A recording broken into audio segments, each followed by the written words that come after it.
नमस्कार दोस्तों, हम इकोनॉमिक सर्वे का 10th चैप्टर पढ़ रहे थे। उसमें पार्ट 1 हम पहले डिस्कस कर चुके हैं। आज हम उसका दूसरा पार्ट लेके आए हैं। उसमें सबसे पहले डिस्कस करेंगे राजकोषीय घाटा को। तो सबसे पहले इस चीज़ को समझते हैं कि राजकोषीय घाटा क्या है। राजकोषीय घाटा जो है, राजकोषीय घाटा का मतलब है कि गवर्नमेंट को सरकार चलाने के लिए, किसी भी काम को पूरा करने के लिए जिस ऋण की आवश्यकता पड़ती है, वो वाला जो ऋण होता है एक वित्त वर्ष में, वो ऋण क्या कहलाता है? राजकोषीय घाटा कहलाता है। एक वित्त वर्ष में ऋणों का जो अनुमान है, कितना पैसा गवर्नमेंट को चाहिए होता है, वो पैसा क्या कहलाता है? राजकोषीय घाटा कहलाता है। तो इसको निकालने के लिए एक सूत्र है कि कुल बजटीय जो व्यय होता है, उस कुल बजटीय व्यय में से यदि हम ऋणों को हटा दें, तो ऋणों को छोड़ करके जो कुल बजटीय प्राप्तियाँ हैं, कुल बजटीय प्राप्तियाँ वो क्या कहलाएंगी? वो कहलाएंगी राजकोषीय घाटा। ठीक है। अब पहला प्रश्न है, हम टू द पॉइंट पढ़ेंगे। इसमें राजकोषीय घाटा कितना है? इस बार का राजकोषीय घाटा कितना है? ये राजकोषीय घाटा है लगभग है 51,029 करोड़ रुपए, जो कि जीडीपी का कितना है? यह है जीडीपी का 3.76%। पहले की तुलना में इसमें कमी आई है। नोट याद रखना है हमें कि ये पहले की तुलना में क्या आई है? इसमें कमी आई है। पहले की तुलना में क्या आई है? इसमें कमी आई है। ठीक है। 51,029 करोड़ का फिगर हमें याद रखना है। ठीक है। उसके बाद में एक एक्ट है, FRBM एक्ट। देखो, FRBM एक्ट केंद्र में क्या बताता है? केंद्र में ये बताता है FRBM एक्ट के अनुसार कि जो राजकोषीय घाटा है, तो राजकोषीय घाटा 3% होना चाहिए। और स्टेट में कितना होना चाहिए? 4.37%। कितना होना चाहिए?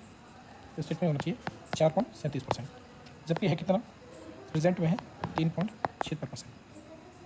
ये स्टेट में FRBM एक्ट केंद्र में कब आया? तो ये केंद्र में आया 2003 में, और ये स्टेट में कब आया? 2005 में। तो दो चीज़ें हमने इसमें डिस्कस करी। सबसे पहला तो हमने डिस्कस करा कि राजकोषीय घाटा कितना है। तो फिगर आपको याद रखना है, राजकोषीय घाटा है 51,029 करोड़। दूसरा फिगर हमें क्या याद रखना है? जीडीपी का कितना परसेंट है? तो जीडीपी का कितना परसेंट है? तो जीडीपी का है 3.76%। ठीक है। अगला हमारा टॉपिक है देनदारी, राजकोषीय देनदारी। ये एग्जाम पॉइंट ऑफ व्यू से बहुत ही मोस्ट टॉपिक हम डिस्कस कर रहे हैं, और इसमें फिगर थोड़ी सी ज़्यादा हैं, वो हमें याद ही रखने हैं। इसका कोई और शॉर्टकट तरीका नहीं है। देखो, देनदारियों में क्या हुआ है, मैं एक छोटा सा, हालांकि डाटा आपको याद नहीं रखना है, परंतु बता देता हूँ। 31 मार्च 2023 तक टोटल देनदारियाँ हैं। इसमें क्या आता है? ऋण वगैरह और जो अदर दायित्व वगैरह हैं, वो सारी चीज़ें इसके अंतर्गत आती है। 31 मार्च तक राजकोषीय देनदारियाँ वो लगभग हैं 5,05,576 करोड़ के समथिंग। इसमें ये लगभग जीडीपी का कितना परसेंट है? ये जीडीपी का है 37.23%। पहले की तुलना में इसमें क्या है? 9.23% की क्या हुई है? वृद्धि हुई है। ठीक है। इसमें ये थोड़ा सा आपको ये याद नहीं है, ये याद हमें नहीं रखना है, लेकिन ये वाला डाटा थोड़ा सा याद रखना है कि ये जीडीपी का कितना है? 37.23%, और पहले की तुलना में इसमें क्या हुई है? वृद्धि हुई है। आगे चलते हैं। देखो, और सबसे ज़्यादा इंपॉर्टेंट क्वेश्चन ये है कि देनदारियों में यदि पूछेगा तो एक ये चीज़ पूछ सकता है कि देनदारियों में जो ये 5,05,574 करोड़ रुपए है, इसमें ऑर्डर पूछ सकता है कि किस किस में। तो इसमें सबसे ज़्यादा जो इसका योगदान होता है वो होता है आंतरिक ऋण।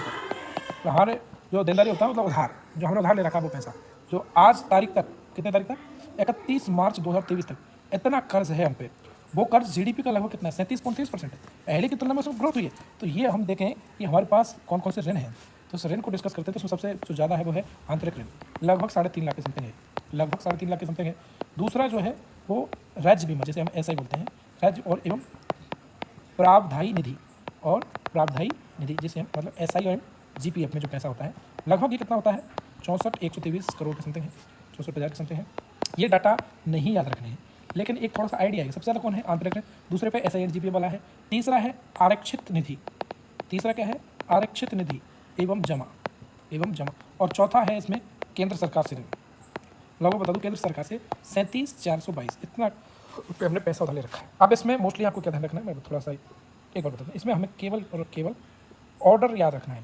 इनका केवल क्या ध्यान रखना है? ऑर्डर याद रखना है। घटते क्रम में ऑर्डर याद रखना है।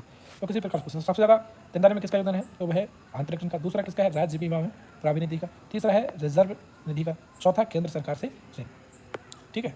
आगे देखिए, तो ओवरऑल एक तरह से हम इसको कह सकते हैं कि आपको थोड़ा सा वेन डायग्राम से बता देते हैं। तो इसमें हमें ध्यान दे सकते हैं कि देनदारियाँ जो हैं, इन देनदारियों में सर्वाधिक योगदान किसका है पहले नंबर पे, तो वह किसका है आंतरिक ऋण का। दूसरा नंबर किसका है, तो वह है SINGPF। तीसरा पूछ ले किसका क्रम है, आरक्षित जो निधि है, रिजर्व जो निधि है। और चौथा किसका है, चौथा है केंद्र सरकार से।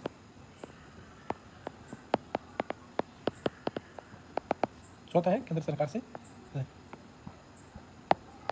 ठीक है, तो ये बहुत ज़्यादा इंपॉर्टेंट है, आपको इसका ऑर्डर ध्यान रखना है। आगे चलते हैं। तो ये एक कई बार क्या क्रम पूछा जाता है। एक छोटी सी चीज़ नोट में याद रखनी है आपको, यदि पूछ लेना प्राथमिक घाटा कितना है, प्राथमिक घाटा कितना है ना। प्राथमिक घाटा पूछ लिया जाए तो प्राथमिक घाटा है 20,427 करोड़। आया कैसे, प्राथमिक घाटा होता क्या है, तो जो राजकोषीय घाटा है, उस राजकोषीय घाटा लगभग कितना था राजकोषीय घाटा, ये था हमारा 51,029 करोड़। इसमें से हमको घटाना है ब्याज भुगतान। ब्याज भुगतान कितना है हमारा 30,602, इसको माइनस करेंगे तो आएगा 20,427।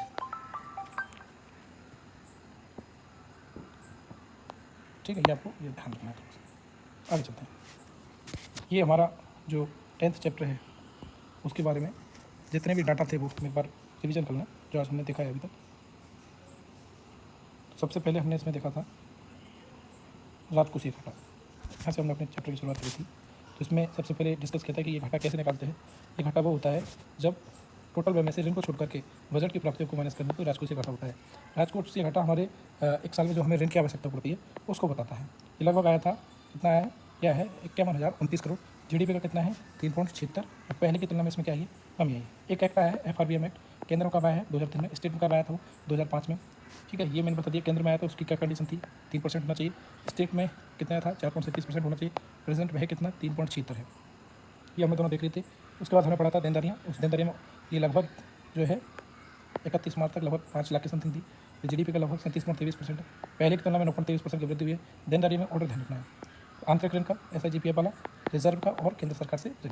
इस डायग्राम से आप उसको देख सकते हैं। उसके बाद हमने देखा था प्राथमिक घाटा। प्राथमिक घाटा कितना है 20,427। आया कैसे, राजकोषीय में से हमने ब्याज भुगतान को उठा दिया। इतना सारा चीज़ हमने देखी, ये डाटा है। इसके बाद हम अगली क्लास में देखेंगे बाकी का जो चैप्टर है उसमें कौन कौन सी योजना है। लगभग 13 योजना है और 13 योजना किस किस सहयोग से चल रही है। एक छोटा सा पोर्शन है वो हम अगली क्लास में डिस्कस करेंगे। धन्यवाद।